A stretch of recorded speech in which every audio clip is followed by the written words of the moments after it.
안녕하세요. 부버지 김현민 기자입니다.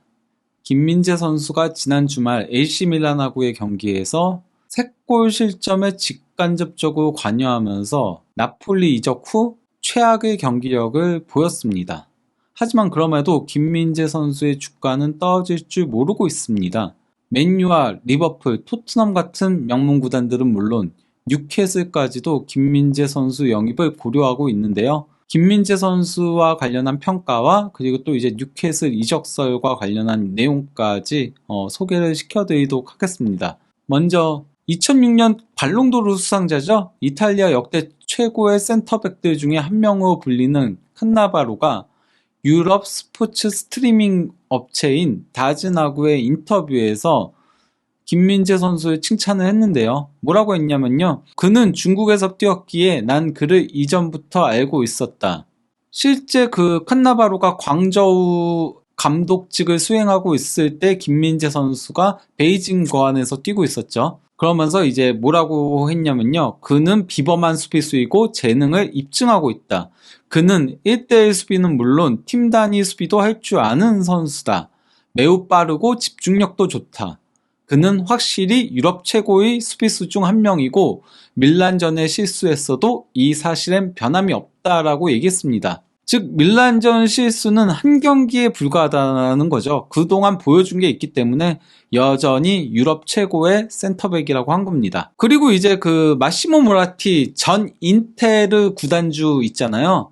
인테르의 황금기의 구단주직을 수행했던 인물인데요. 참고로 모라티가 이제 구단주식을 수행하고 있을 때 인테르가 트래블을 달성했었죠. 세리에와 코파 이탈리아와 챔피언스 리그를 동시에 우승하면서요. 모라티가 그 키스키스 라디오의 라디오골이라는 채널에 출연해가지고 뭐라고 얘기했냐면요.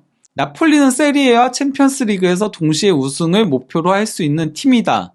라고 하면서 이제 김민재 선수에 대한 언급을 했는데요. 김민재가 루시우 같은 선수냐고? 이건 아마 질문이겠죠. 거기에 대해서 뭐라고 답을 했냐면요. 김민재는 좋은 선수다.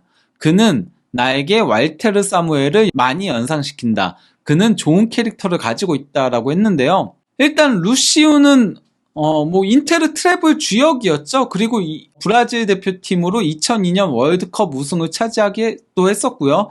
또 이제 레버쿠젠과 바이에른 뮌헨, 그 유벤투스 등에서 활약했던 브라질 전설적인 센터백인데요. 이탈리아에서 김민재를 루시우와 많이 비교하는 이유는 아무래도 김민재 선수가 루시우처럼 화려하게 수비도 하고, 왜냐면 루시우도 굉장히 화려하게 태클도 막 하고 몸을 날리는 수비도 하고 굉장히 아크로바틱한 수비도 많이 했었거든요. 이에 더해서 이제 루시우는 공격성이 굉장히 강했어요. 볼을 끌고 드리블 해가지고 골도 넣고 하는 공격형 센터백이었기 때문에 김민재 선수도 공격력이 상당히 좋잖아요. 그래서 둘을 많이 비교하다 보니까 모라티 구단주한테 인테르 구단주로 루시우 잘 아는데 루시우 같은 선수냐고 물어본 건데요. 그러면 이번에 그 모라티 구단주가 사무엘 같다라고 했는데 사무엘은 어떤 센터백이냐면요. 마찬가지로 인테르 트래블의 주역이고요. 또 이제 그 로마에서 선수 경력을 이어오면서 2001 시즌 세리에 우승을 견인을 했는데요. 이게 로마의 마지막 세리에 우승이었습니다. 참고로 로마는 세리에 우승이 3회밖에 되지 않습니다. 명문 구단이지만은 항상 준우승을 많이 차지해가지고 콩마라고 불리기도 하거든요. 그리고 이후에 레알 마드리드를 거쳐서 인테르에서 활약을 했던 거였죠. 근데 이제 사무엘 같은 경우는 루시우와는 조금 스타일이 달라요. 루시우가 달려들고 화려하게 수비하고 또 이제 볼을 끌고 공격적으로 올라가고 한다면은 사무엘은 마치 단단한 벽처럼 안정적인 수비를 펼치거든요. 그리고 실수가 적고. 그러니까 아마도 모라티 구단주는 김민재가 화려해 보이지만은 그 안에 내실이 있다는 거를 강조하고 싶었던 것 같아요. 이러한 가운데 이제 그 데일리 메일에서는 맨유와 리버풀, 토트넘이 김민재를 원하고 있다라고 보도를 한 건데요. 해당 내용을 살펴보면요. 프리미어리그 라이벌인 맨유와 리버풀에 더해 토트넘이 나폴리 센터백 김민재의 4천만 파운드에 달하는 바이아웃 조항을 발동시키는 데에 관심을 표명하고 있다. 스포츠메일은 김민재에 관심이 많은 유럽 구단들 사이에 프리미어리그 상위권에 위치한 세 팀이 포함되어 있다는 걸 알고 있다. 이게 바로 이제 맨유, 리버풀, 토트넘인 거죠. 김민재는 나폴리를 떠날 경우 프리미어리그를 선호하고 있다고 한다. 토트넘은 대표팀 동료 손흥민의 존재를 고려할 때 약간의 이점을 가지고 있지만 리버풀과 맨유, 파리 생제르맹, 바이에른의 등장은 김민재와 그의 에이전트에게 더 많은 선택권을 주고 있다라고 보도를 한 겁니다. 그 김민재를 원하는 유럽 구단들 사이라고 했잖아요. 여기에 이제 두 구단을 언급을 더 해준 거죠. 파리 생제르맹과 바이에른이 있다라고 한 건데, 참고로 이 기사를 작성한 기자는 크레이그 호프거든요. 크레이그 호프는 어떤 기자냐면요, 영국 북동부 지역을 취재하는 기자로 뉴캐슬을 전담으로 맡고 있어요. 그래서 브루노 기마랑이스 단독 인터뷰도 올리기도 하고 했었죠. 그런데 뉴캐슬 전담 기자가 맨유, 리버풀, 토트넘 이적설을 다룬다? 이거 약간 조금 그러면은 뭔가 있어 보이죠? 아무래도 김민재 선수와 뉴캐슬 이적설이 어느 정도는 있긴 하다 보니까 그걸 파헤치다가 알아낸 사실일 수도 있고요. 아니면 뉴캐슬 보드진에게 김민재 영입하고 싶다면은 적극적으로 빨리 나서야 한다라고 조금 무언의 압박을 넣는 걸 수도 있고요. 그거는 호프 기자만이 아는 일이겠지만요. 이러한 가운데 그 크로니클 라이브, 이게 그 뉴캐슬 지역지거든요. 공신력이 상당히 높은 걸로 알려져 있는데, 여기서 이제 바렛 기자가 김민재는 쉐어의 이상적인 후계자 계획이다라고 하면서 칼럼을 올린 건데요. 일단 칼럼 제목이 어떤 거냐면요, 뉴캐슬은 보트만의 완벽한 파트너인 김민재를 영입하기 위해 4천만 파운드의 바이아웃 조항을 발동시켜야 한다라고 제목이 되어 있습니다. 그래서 이제 앞에 나폴리의 동화와도 같은 스토리 이런 얘기들이 나옵니다. 그러면서 이번 시즌 성공에 대해서 얘기를 하는 거예요. 그러면서 20년 전만 하더라도 재정적인 문제로 하브리그에 있었으나 지금은 2013년에 도르트문트나 아니면 이제 2016년에 레스터 시티나 2018년에 아약스 같은 동화 스토리를 쓰고 있다라고 얘기들을 하면서, 그러면서 오시멘과 크바라첼리아가 그 중심에 있다라고 얘기한 다음에 김민재 선수의 얘기가 나오는데 거기에 대해서 소개를 시켜드리겠습니다. 또 다른 나폴리 성공 신화의 주축 선수는 한국의 슈퍼스타 김민재이다. 뉴캐슬처럼 수비의 안정성이 이번 시즌 나폴리 성공의 밑거름이 됐다. 두 클럽은 각각의 리그에서 최고의 수비 기록을 자랑하고 있기에 수비 라인 개편에 대한 요구는 헛된 것처럼 보일지도 모른다. 하지만 만약 뉴캐슬이 챔피언스 리그에 진출한다면 김민재를 영입하기 위해 할 수 있는 모든 걸 해야 한다. 나폴리 감독 스팔레티는 이미 김민재를 세계 최고라고 선언했다. 그는 올해 초에 이렇게 말했다. 김민재는 한 경기에 적어도 20가지의 놀라운 일들을 한다. 나에게 있어 그는 세계 최고의 센터백이다. 그가 볼을 발밑에 두고 달리기 시작하면 그는 5초 이내에 상대 페널티 구역으로 볼을 가져갈 수 있다. 기상천외한 방식으로 김민재는 어느샌가 월드클래스 센터백으로 급부상했다. 그는 만 24세의 나이에 베이징 거한 소속으로 중국 리그에서 뛰고 있었다. 이후 그는 나폴리와 마찬가지로 유럽 축구의 정상에 오르는 가파른 상승세를 경험하고 있다. 이 모든 게 2년 사이에 이루어지고 있다는 거죠. 다시 내용으로 돌아와서요. 많은 언론들은 바이아웃 조항으로 인해 7월 1일부터 그를 4천만 파운드에 영입할 수 있다고 주장하고 있다. 만약 이 보도들이 사실이라면 뉴캐슬은 보트만의 완벽한 파트너를 위해 이 돈을 준비해야 한다. 쉐어는 하우 감독 밑에서 르네상스를 즐겼으나 12월이면 만 32세가 된다. 현재까지는 쉐어가 보트만의 센터백 파트너로 뛰고 있는 겁니다. 이게 그가 뉴캐슬을 떠난다는 의미는 아니지만 댄 애쉬워스 단장과 보드진들은 미래를 준비할 것이다. 그러니까 이제 그 쉐어의 후계자 겸 장기적인 대체자를 구해야 한다는 얘기인 겁니다. 다시 내용으로 돌아와서요. 백업 센터백인 라셀레스는 팀을 떠날 가능성이 있기에 뉴캐슬은 센터백 시장에 있을 것이다. 센터백을 구할 거라는 얘기인 겁니다. 보트만은 경기에 많은 영향력을 행사하지만 그의 냉정함은 김민재의 거칠면서도 흑마술과도 같은 수비로 보완할 수 있다. 195cm의 보트만과 190cm의 김민재의 신장을 상대로 프리미어리그 공격수들은 공격 기회를 얻기 어려울 것이다. 김민재는 이번 시즌 세리에에서 90분당 1.66개의 태클을 평균적으로 기록하고 있고 66%의 공중볼 승률을 자랑한다. 게다가 그의 모험적인 공격 스탯에 놀랄 것이다. 그는 이번 시즌 경기당 1.11개의 찬스 메이킹을 기록하고 있다. 후방에서 빌드업을 전개하는 하우의 전술 스타일에 딱 맞는다. 지난 18개월 동안 뉴캐슬을 나락에서 일어나도록 도운 선수들을 상대로 감상적이 되기 쉽지만 뉴캐슬이 최고의 팀이 되려면 오는 여름 보트만과 기마랑이스, 이삭 같은 영입이 더 많이 이루어져야 한다. 이 얘기가 어떤 얘기냐면요. 뉴캐슬이 18개월 전만 하더라도 강등권에 위치하고 있었거든요. 그러면서 이대로는 강등된다 이런 얘기들이 있었는데 사우디 국부펀드가 클럽을 인수하면서 그러면서 현재는 챔피언스리그 진출을 노리고 있거든요.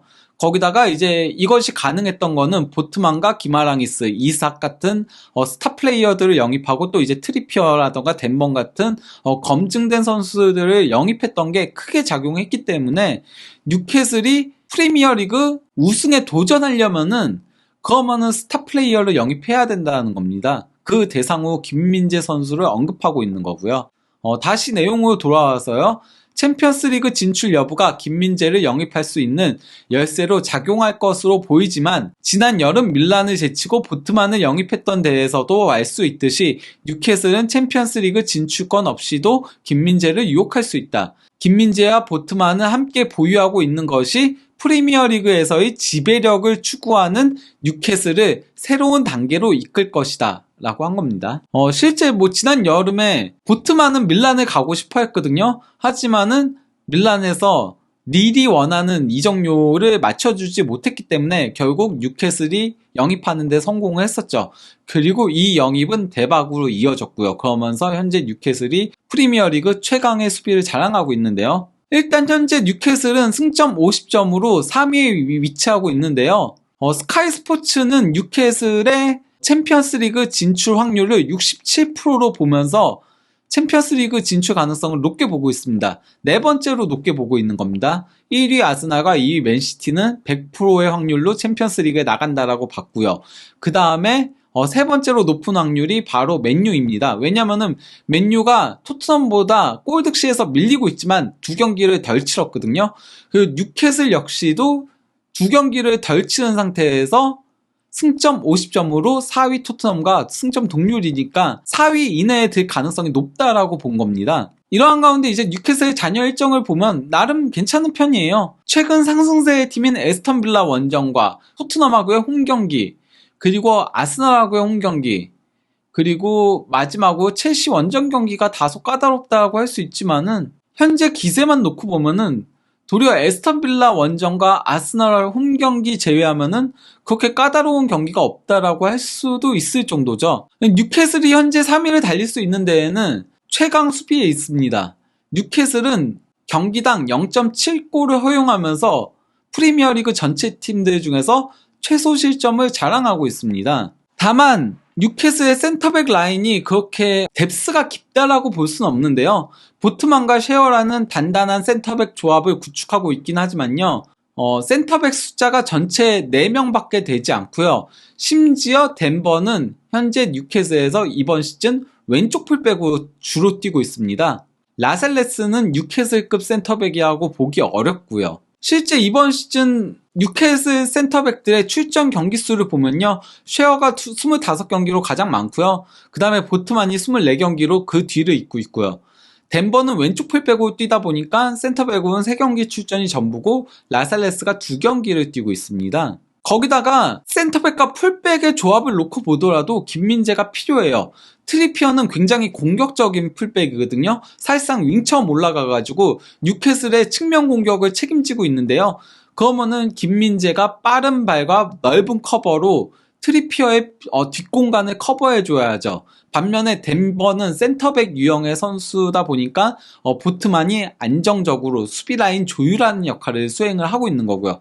약간 좀 라흐마니아 김민재 그리고 또 이제 나폴리 풀백 구성과 비슷하다라고 볼 수 있겠습니다. 디로렌조는 센터백도 볼 수 있는 수비력이 좋은 풀백이다 보니까 라흐마니와 함께 호흡을 맞추면서 라흐마니의 부족한 수비력을 보완해주면서 라흐마니가 수비 라인을 지휘하도록 하고 김민재 선수가 단단한 대인 수비와 넓은 커버 범위로 이제 공격적으로 올라가는 후이아 올리베라의 뒷공간을 커버하는 형태인 거죠. 그래서 이제 보트만하고의 궁합은 상당히 서로 보완하는 좋은 궁합을 보일 걸로 예상이 돼요. 물론 뭐 실제로 뛰어봐야 되긴 하지만은, 보트만 같은 경우는 이건 이제 후스코드에서 평가한 건데요. 공중볼의 강점이 있고요. 집중력이 좋고, 즉 실수를 하지 않고 슈팅 차단에 능하고, 다만 태클은 떨어진다고 할 수 있겠죠. 그리고 볼 클리어링에 좋고, 태클을 꺼려한다. 즉 최대한 실수를 하지 않는 수비를 하려고, 차분한 수비를 하려고 노력한다라고 할 수 있겠고요. 반면 이제 김민재 선수는 패스의 강점이 있고, 또 이제 가로채기, 태클의 강점이 있죠. 김민재 선수는 달려드는 수비를 하죠. 그러니까 김민재가 달려들면서 넓은 범위를 커버하는 수비를 한다면은 보트만이 그 뒤에서 라인 컨트롤하고 커버하는 역할을 수행한다라고 보면 되겠습니다. 거기다가 이제 뉴캐슬의 아쉬운 점은 바로 경기당 득점은 공동 7위라는 거거든요. 1.5골로 말이죠. 즉 득점력만 조금만 더 올라간다면은 뉴캐슬이 대권에도 도전할 수 있다는 얘기인 건데, 이런 측면에서도 김민재가 필요하죠. 김민재는 공격력이 좋은 선수잖아요. 오버래핑도 막 해서 올라가고, 지난 밀란전에서도 다소 부진했지만은 그래도 공격하는 모습들이 있었거든요. 그 크로니클 언론에서도 얘기했다시피 찬스 메이킹도 상당히 잘하고요. 드리블 능력도 있고 하다 보니까 김민재가 오게 된다면은 뉴캐슬의 공격력이 한층 더 강화될 가능성이 있죠. 김민재가 공격을 지원을 해주니까요. 거기다가 트리피어가 조금 더 올라갈 수 있고요. 파비안 셰어가 좋은 수비수예요. 좋은 수비수인데 셰어는 김민재만큼 운동 능력이 좋은 선수는 아니거든요. 그래서 트리피어가 조금은 수비적인 부분도 신경을 써야 하는 상황이고요. 게다가 이제 뉴캐슬은 공격력을 보강하기 위해 이강인 선수 영입설에도 이름을 오르내리고 있습니다. 일단 뭐 크로니클에서 이미 지난해 10월에 뉴캐슬이 오는 여름에 이강인을 영입하려고 한다라는 보도를 했고요. 또 이제 마르카에서도 지난 1월에 뉴캐슬이 이강인을 영입하고 싶어 한다라는 보도를 했거든요. 거기다가 이제 가장 최근에는 파브리시오 로마노 그 이적 전문 기자가 이강인이 프리미어리그로 떠날 가능성이 있다라고 보도를 했죠. 로마노 기자 같은 경우는 어느 구단인지는 언급하진 않았지만 말이죠. 이강인이 온다면은 이제 팀의 창의성을 더해주면서 공격력을 강화할 수 있는 거죠. 뉴캐슬의 미드필더 상황을 놓고 보더라도 이강인의 영입은 필요합니다. 일단 그 뉴캐슬의 미드필더가 롱스테프, 윌록, 기마랑이스, 조엘링턴 그리고 앤더슨까지 5명밖에 없어요. 근데 뉴캐슬은 3미드를 쓰거든요. 최소 6명이 필요한 거죠. 챔피언스 리그를 병행하려면은 그 더블 스쿼드를 구축해야 되니까요. 거기다가 창의적인 미드필더 유형은 없고요. 윌록은 약간 좀 침투해서 골을 노리는 유형이고, 롱스테프는 박투박으로 강하게 부딪히는 유형이고, 조엘링턴도 비슷하고, 기마랑이스는 후방에서 패스를 공급하는 역할을 하고 있고요. 그나마 앤더슨이 조금 이강인처럼 창의적인 역할을 어느 정도는 수행할 수 있다고 하지만 앤더슨은 만 20세의 아직 어린 선수고요. 뉴캐슬이 만약에 김민재와 이강인을 영입할 시에 다음 시즌 그 예상 라인업을 놓고 보면요. 일단 뭐 최전방 공격수는 이삭과 윌슨이 경쟁을 할 것으로 보이고요. 둘 다 1장 1단이 있죠. 다만 둘 다 부상이 잦다는 게 조금 단점입니다. 그래서 둘 다 빠지는 경우들도 있거든요. 그리고 이제 좌우 윙에는 생막시멘과 알미론이 기본적으로는 주전으로 나설 걸로 보이고, 겨울에 영입한 고든과 머피가 백업 역할을 수행할 것으로 보입니다. 거기다가 상황에 따라서는 조엘링턴이 윙으로 많이 뛰기도 하죠. 그리고 이제 중원 3명은 일단 기마랑이스가 후방에서 볼을 뿌리는 역할을 할 거고요. 만약에 기마랑이스가 부상 후 빠지거나 한다면 롱스테프가 이제 내려와서 플레이를 할 걸로 보이고요. 롱스테프가 수비력이 좋으니까요. 이강인과 윌록이 공격적인 역할을 수행할 것으로 보입니다. 3명이 역할 분담이 다 따로 있거든요. 그리고 이제 롱스테프나 조엘링턴이 박스투박스형 미드필더 역할을 수행할 걸로 보이고요. 그러면서 상황에 따라서는 기마랑이스를 수비적으로 보조하는 역할도 하면서 상황에 따라서는 또 이제 공격까지 감행하는 역할을 수행할 것으로 보입니다. 그리고 이제 좌우 풀백은 기본적으로 덴범과 트리피어가 주전으로 나서고 타겟이 이제 백업 역할을 볼 걸로 보이고요. 또 이제 중앙 수비는 보트만과 김민재가 주전이 될 가능성이 전 더 높다라고 보여요. 그러면서 이제 일단 뭐 물론 쉐어가 처음에는 김민재와 경쟁을 하겠지만은 장기적으로는 김민재가 주전으로 올라갈 걸로 보이고요. 백업은 댄번이 수행을 할 것으로 보입니다. 그리고 골문은 포프 골키퍼가 지킬 걸로 보이죠. 지금대로만 보더라도 상당히 매력적인 라인업이라고 할 수 있겠습니다. 과연 뉴캐슬이 김민재와 이강인을 동시에 영입할지, 이렇게 되면 한국인 듀오가 한 팀에서 뛰게 되는 거거든요. 이런 경우가 그 아우크스부르크가 과거에 구자철과 홍정우 그리고 지동원이 함께 뛴 적이 있었죠. 뭐 그런 케이스 제외하고는 드물었는데 그런 특별한 일이 발생할 수도 있다라고 할 수 있겠죠. 앞으로도 김민재와 또 이강인 선수 관련한 이적 관련 보도들이 있다면은 한준TV에서 상세하게 소개시켜드릴 예정입니다. 감사합니다.